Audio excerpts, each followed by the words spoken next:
Israël qui a frappé cette nuit des installations militaires en Iran. C'est en fait une riposte. Rappelez-vous, le 27 septembre dernier, Israël tuait dans une frappe à Beyrouth Hassan Nasrallah, le leader du Hezbollah, mouvement chiite soutenu par l'Iran. En représailles, l'Iran avait lancé des missiles sur Israël.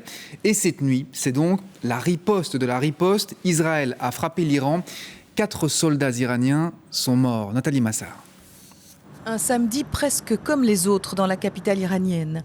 En apparence du moins, car ses habitants ont passé une nuit plutôt mouvementée, réveillés au son de détonations et de flashs lumineux.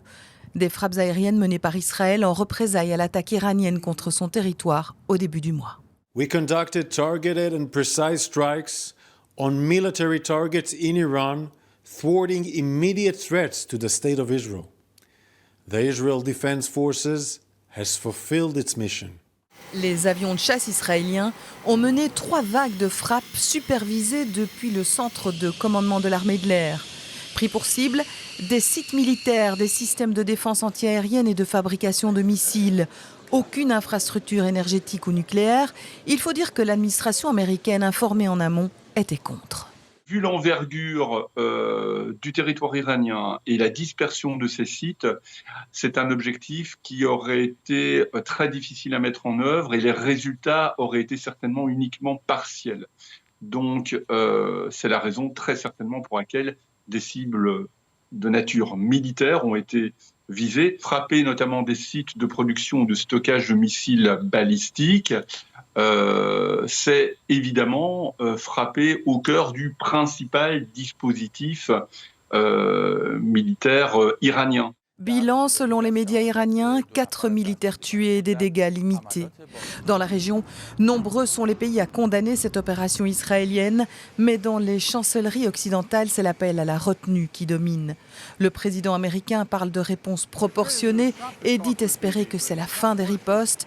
Mais ce soir, l'Iran assure avoir le droit de se défendre avec, je cite, une détermination sans limite. Alors comment interpréter ces frappes israéliennes? On va en parler avec Ariane Ménage à Tel Aviv. Bonsoir Ariane. On a l'impression que de toutes les options qui étaient sur la table, finalement Israël a choisi une option relativement modérée. Oui, effectivement, parce que, souvenez-vous, après les tirs de missiles iraniens du 1er octobre, il y avait l'inquiétude forte qu'Israël y voit finalement l'occasion de frapper des sites énergétiques iraniens, des installations pétrolières, voire même des installations nucléaires. Alors ça n'a donc pas été le cas, comme on l'a vu dans le sujet qui précédait. Ces frappes de représailles israéliennes au cours de la nuit dernière se sont, semble-t-il, exclusivement limitées à des cibles militaires. Alors c'est sans doute aussi en raison des pressions exercée par l'administration américaine. Washington, au cours des dernières semaines, œuvrait en coulisses pour tenter d'éviter une escalade incontrôlable entre Israël et l'Iran.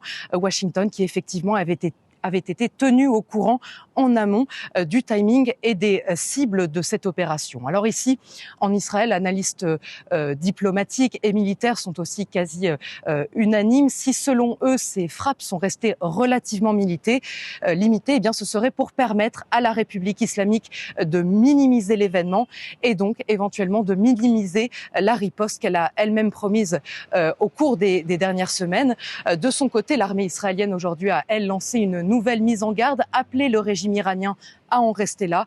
En tout cas, pour le moment, la population israélienne n'a, elle, pas reçu de nouvelles consignes de sécurité. Oui, on verra ce qui se passe évidemment dans les prochaines heures et dans les prochains jours. Merci beaucoup, Ariane Ménage.